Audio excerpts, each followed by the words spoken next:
So I created such a ruckus that they gave me the books, told me to shut up, and put me in the honors program.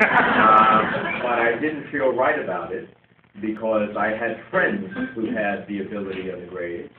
They didn't have the money either, but they didn't say anything, and hence they didn't get in. And so the next year when I graduated from that high school and went to St. Peter's College, I started a petition drive to change the school board from one that was appointed by a very corrupt mayor whose appointees ultimately went to federal prison. Hence they wanted my $200 and everybody else's they could get their hands on.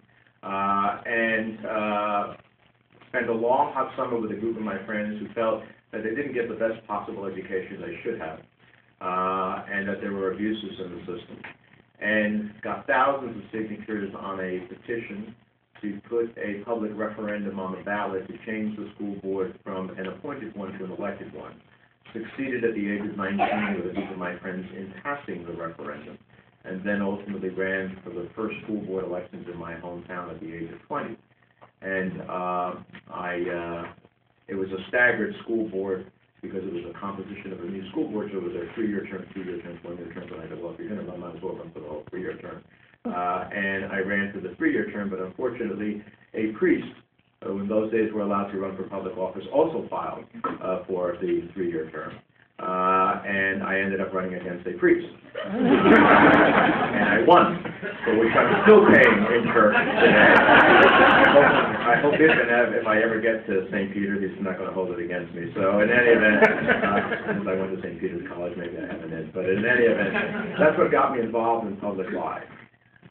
And I say it because sometimes what it takes is a moment of something that confronts us, that affects us, that stirs our consciousness in terms of getting engaged.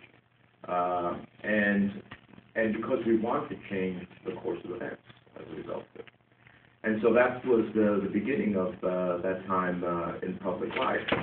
And it brings me to my first point. We often talk about in terms of, and when I talk about achieving power here, let me just start off from the beginning. I talk about achieving power not for power's sake. That is insignificant, because for that I'd go and make a lot of money.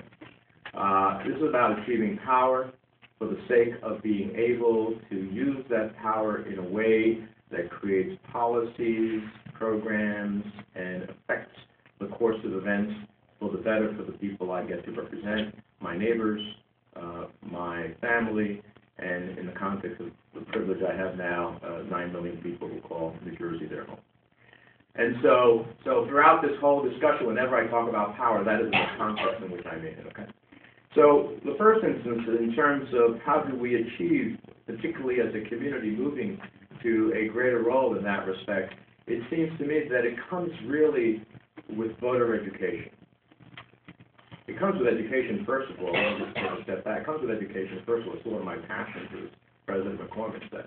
I mean, I wouldn't be standing before you if I wasn't able to be the first in my family to go to college and then go to law school and be prepared so that I could so that I could analytically think, so that I could intellectually make the arguments, so that I'd be prepared to be able to, debate my point of view. And so it comes with an important foundation of education, and we need that, certainly for the ability to be able to progress both socially, economically, and politically. And it alarms me that a state that has 20% of its student population from